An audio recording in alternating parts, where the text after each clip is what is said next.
안녕하십니까 믿음의 형제자매 여러분. 저는 오늘 이 시간에 마태복음 13장의 내용을 중심으로 해서 인자에 대해서 여러분과 함께 살펴보는 시간을 갖겠습니다. 예수님께서 마태복음 24장에서 생각지 않은 때에 인자가 오게 될 것이다 라고 말씀을 하셨는데, 이 인자는 과연 누구일까요? 예수님께서 말씀하시기를 인자가 올 때에 세상에서 믿음을 보겠느냐 라고 물어보셨습니다. 자, 이 인자가 누구인지 저희가 성경 말씀을 통해서 분명하게 깨닫게 될 때, 우리가 이 마지막 시대에 어떻게 하면 이 인자의 기별을 영접하고 영생에 들어가게 될 수 있는가, 그 문제를 저희가 깨닫게 될 수가 있습니다. 자, 우리가 사도행전 1장 6절에 보면 예수님께서 승천하시기 직전에 예수님의 제자들이 예수님께 여쭤보기를 이스라엘의 나라를 회복하시는 것이 지금인가요? 라고 물어보았습니다. 자, 여기에 나타나 있는 이 회복이라고 하는 단어를 예수님께서 마태복음 17장에서 변화산에서 이제 내려오실 때에 앞으로 엘리야가 올 것인데, 그 엘리야가 오게 되면 그가 모든 것을 회복하게 될 것이다 라고 말씀을 하시고, 예수님께서는 하늘로 승천해서 올라가서 하나님의 보좌 우편에 앉으셨습니다. 자, 그러므로 엘리야가 이 마지막 시대에 와서 모든 것을 회복하게 된다라고 말씀을 하셨기 때문에, 우리가 엘리야의 기별을 깨닫고 그것이 무엇인지 알지 못하게 되면 결국은 저희들은 영생을 얻지 못하고 멸망을 당하게 된다라고 하는 의미가 되겠습니다. 자, 그러면 우리가 마태복음 13장의 내용을 보면은요, 천국이라고 하는 것은 마치 좋은 씨를 밭에 심은 사람과 같다라고 말했습니다. 자, 그런데 37절에 가면 이 좋은 씨를 심은 사람은 바로 인자라고 말씀하셨습니다. 자, 그래서 이 좋은 씨를 심은 이 사람을 예수님께서는 인자라고 표현을 하셨습니다.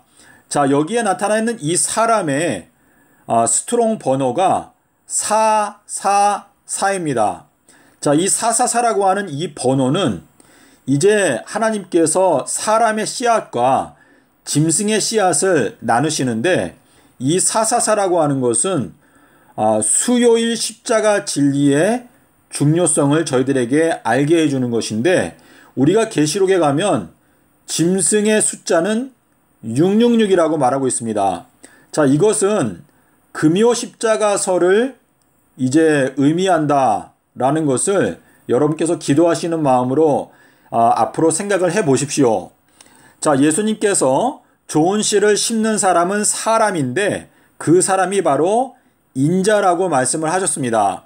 자, 근데 마태복음 13장 27절에 보면 이 사람, 이 인자가 바로 집주인이다라고 설명하고 있는데, 이 집주인이라고 하는 헬라어 단어는 청지기라고 하는 단어입니다. 청지기. 자, 청지기의 종들이 와서 말하기를 가라지가 도대체 어디에서 생겨난 거죠? 라고 물어보았습니다. 그래서 우리가 여기에서 알 수 있는 것은 이 청지기, 집주인은 바로 사람이고, 그리고 그가 인자라는 것을 저희가 알 수가 있는데, 이 집주인이라고 하는 이 단어는 52절에서 또 한 번 반복되어져서 나타나고 있습니다. 자, 마태복음 13장 41절에 보면 인자가 와서 자기의 천사들을 보낼 건데, 그 천사들이 7년의 기간 동안에 이제 알곡들을 모으게 될 것이고 가라지는 불에 태우게 될 것이다 라고 말씀을 하고 있습니다. 그래서 이 인자가 천사들을 보내게 되는 시점은 재림전 7년의 추수가 시작되기 전에 이 천사들을 보내게 된다라는 것을 저희가 알 수가 있습니다. 자, 마태복음 13장 52절에서는 천국의 제자가 된 서기관들마다 마치 한 사람과 같은데, 이거는 이제 원어 성경에 있는데 번역이 안 돼 있습니다. 이 사람과 같은데, 이 사람은 새 것과 이것은 새 노래 그리고 옛 것을 그 곳간에서 내어 나오는 집주인과 같다, 청지기와 같다라고 기록하고 있는데요. 지금 이 제자, 그리고 서기관, 그리고 사람, 그리고 집주인, 청지기, 자, 이 모든 것이 다 인자에 대해서 설명하는 내용입니다. 자, 근데 이 서기관이라고 하는 이 단어는 에스겔서 1장 26절에 나타나 있는 사파이어, 이 사파이어는 한국말로 남보석이라고 되어 있죠. 자, 이 남보석이라고 하는 것은 우리 에스겔서 1장 26절에 보면 하나님의 보좌의 형상이 남보석과 같다라고 기록하고 있습니다. 그래서 이 서기관이라고 하는 이 단어는 히브리어로 사피르라고 쓰는데요. 피르 이렇게 쓰는데 이 사피르라고 하는 이 단어가 서기관이라고 하는 단어입니다. 천국의 제자가 된 서기관마다 근데 이 서기관이라고 하는 단어가 하나님의 보좌의 형상이다라고 하는 뜻은 주님께서 재림하시게 될 때 그분의 보좌에 앉으신다 또는 나귀를 앉아서 타고 오신다라고 하는 이러한 표현들은 주님께서는 그분의 사역자들을 그분의 불꽃으로 삼으시고 그러한 불꽃들을 타고 이제 재림하시게 된다라고 하는 의미가 거기에서 깨닫게 될 수가 있습니다. 자, 우리 마태복음 25장 31절에 자, 여러분 이해가 되십니까? 이 사람, 인자, 또 서기관, 또 제자, 또 청지기, 자, 이것이 다 같은 존재를 지칭하는 여러 가지 다른 표현이다라는 것을 여러분께서 마태복음 13장에서 깨닫게 되실 수가 있는데요. 우리 마태복음 25장 31절에 보면 인자가 마치 목자와 같이 자, 이 목자라고 하는 것은 계시록 12장에 보면 여기에 철장 남자가 만국을 다스린다, 곧 다스린다라고 하는 표현이 양을 치다 또는 목양하다라고 하는 단어인데요. 그 계시록 12장 5절에 나타나 있는 양을 친다라고 하는 단어하고 여기 목자라고 하는 단어와 같은 단어입니다. 그래서 인자가 마치 목자와 같이 만국, 자, 이 만국이라고 하는 건 철장 권세를 가진 자에게도 만국을 다스리는 권세를 준다라고 말했는데 만국을 그 앞에 모으고 양은 그의 오른쪽에 그리고 염소는 그의 왼쪽에 둔다. 자, 그래서 여러분 여기에서 알 수 있는 것은 이 인자가 가운데에 있고 인자의 오른쪽에는 양을 두고 인자의 왼쪽에는 염소를 두게 된다라는 것을 알 수가 있는데 이 내용을 여러분께서 깨닫기 위해서는 계시록 7장 17절에 가면은요.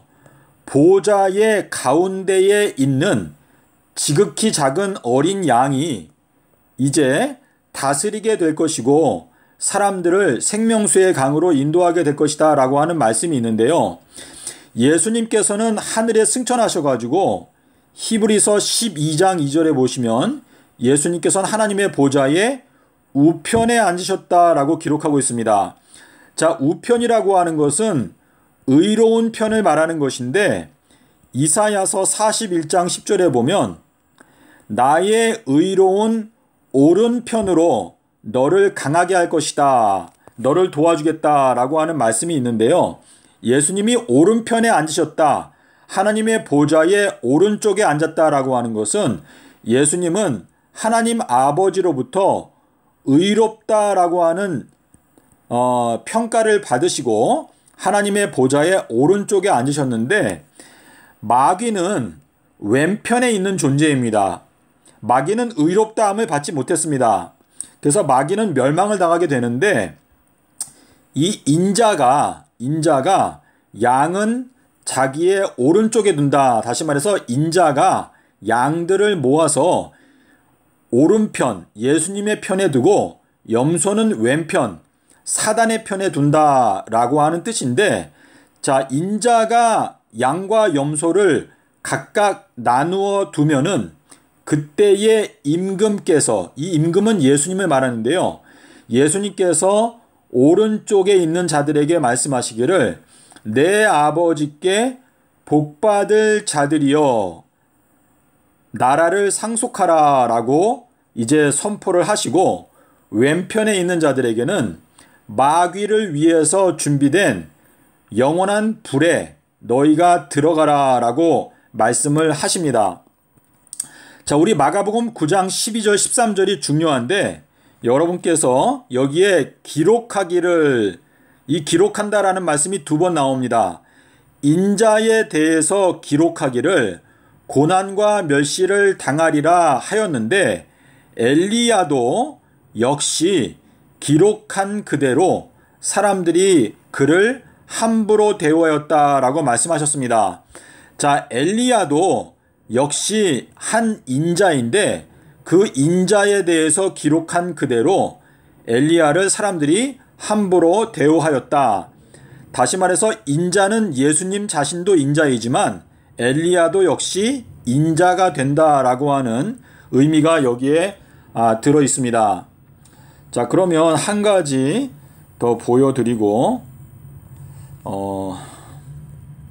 요거는 제가 한번 다룬 내용인데 여러분 요 내용이 중요하기 때문에 여러분께서 꼭 이해를 하시기를 바랍니다. 자, 주의 임하심, 이 주님의 임하심은 굉장히 중요한 내용인데 이것이 이른비와 늦은비를 가리킨다. 자, 형제들아 주께서 임하시기까지 길이 참으라. 농부가 이른비와 늦은비를 길이 참고 기다리는 것처럼 너희들은 주님의 임하심을 길이 참고 기다려라. 자, 그래서 주님의 임하심이라고 하는 것은 마태복음 24장에서 3절, 27절, 37절, 39절에 임함, 파루시아라고 하는 단어가 나오는데요. 요 임함이라고 하는 것은 바로 이른비와 늦은비를 가리킨다. 자, 그래서 이른비가 먼저 오고, 그리고 늦은비는 2022년도에 오고, 그리고 만민에게 하나님의 신을 부어주시는 것은 2026년이다 라고 하는 뜻인데요. 지금 주님의 임하시는 때가 지금 현재, 그리고 이제 2022년도까지가 인자의 임함이 되는 것인데, 자, 요 밑에 있는 내용, 요 내용을 여러분께서 깨닫게 되면 이 내용을 분명하게 알 수가 있는데요. 노아의 날들과 같이 인자의 임함도 그러하리라. 노아의 날들과 같이 인자의 날들도 그러하리라.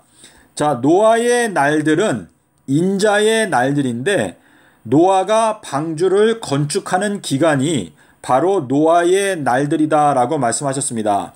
자, 인자의 날들 중에서 하루를 보고자 하여도 볼 수 없게 되는 날들이 온다. 자, 이것은 인자가 방주에 들어가게 되고 방주의 문이 닫히게 되면 너희들은 더 이상 인자의 날들을 볼 수 없게 될 것이다 라고 하는 뜻인데요. 여기에서 말하는 이 인자는 결국은 엘리야를 말하는 것이고 철장 남자를 말하는 것인데, 이 철장 남자가 계시록 12장 5절에 보면 하나님의 보좌로 올리어 간다라고 하는 말씀이 있는데요. 그것이 2023년도 3월 23일이 될 것이다 라고 제가 깨닫게 되었는데, 이 내용을 여러분께 구체적으로 설명을 드리려면 예레미야서 2장 24절, 그리고 호세아서 5장 7절, 그리고 침례 요한이 목베임을 당했던 날짜는 헤롯 왕의 생일이었는데, 지금 이 철장 남자가 하늘로 올라가는 요 날은 예수님의 생신입니다. 예수님의 생일. 아비벌 1일이거든요. 자, 그래서 이 예레미야 2장 24절은요, 여러분께서 번역 자체가 다 잘못됐기 때문에 이것은 원어 성경을 보시지 않으면 여러분께서 깨달을 수가 없는데, 이 예레미야 2장 24절의 요 내용은 이스마엘과 함께 여러분께서 연구를 하셔야 하는데, 이 이스마엘은 위대한 궁사가 될 것이다 라고 말씀을 하셨습니다. 자, 그런데 요 내용은 여러분께 이제 앞으로 좀 더 여러분께서 이 내용, 전반적인 내용을 깊이 있게 받아들이시는 분들께 제가 자세하게 설명을 드릴 수 있는 기회가 있으면 설명을 드리도록 하겠습니다. 부디 여러분께서 이 마지막 때 노아의 때와 똑같이 멸망당하는 순간까지 깨닫지 못하게 될 것이다 라고 말씀하셨기 때문에 여러분께서 이 예수님의 말씀을 깊이 있게 깨닫지 못하게 되면 여러분께서 마음 가운데 생각하고 있는 이 마지막 때의 재림의 모습과 예수님께서 말씀하시는 실제적인 재림의 모습은 완전히 다르다는 것을 여러분께서 꼭 깨닫게 되셔야 이 마지막 때에 잃어버림을 당하지 않고 구원을 받을 수가 있습니다. 자다가 깰 때가 벌써 되었다 라고 하는 그 말은 우리가 한순간 한순간 우리가 주님 앞에서 깨어 있기 위해서 열렬하게 노력하지 아니한다면 결국은 저희가 깨닫지 못하고 미련한 처녀와 같이 멸망을 당하게 될 수밖에 없고 문이 닫히게 된다. 자, 2023년도 3월 23일이 되면 방주의 문이 닫힌다라고 하는 뜻인데 이 방주의 문이 닫힌다라고 하는 이 말씀이 얼마나 두렵고 엄숙한 말씀인지 여러분께서 곰곰이 생각해 보시기를 바랍니다. 자, 여러분께서 오늘 이 내용을 봤을 때 여러분의 마음 가운데 어떤 느낌이 드실지 모르는데요. 지금 자다가 깰 때가 벌써 되었습니다. 우리가 이 침례 요한이 엘리야인데 이 침례 요한의 기별을 우리가 깨닫지 못하면 저희들은 결국은 멸망을 당할 수밖에 없습니다. 요한복음 1장 23절에서 엘리야가 말하기를 주의 길을 곧게 하라 라고 말했습니다. 그래서 예수님께서 말씀하신 삼낮 삼밤 땅속에서 그 말씀을 깊이 있게 파지 아니하면 여러분은 진리의 말씀을 올바르게 깨닫지 못하게 되고 결국은 멸망을 당하게 될 것입니다. 그러므로 정신을 차리고 말씀을 부지런히 연구하게 되는 여러분과 저가 되었으면 좋겠습니다. 감사합니다.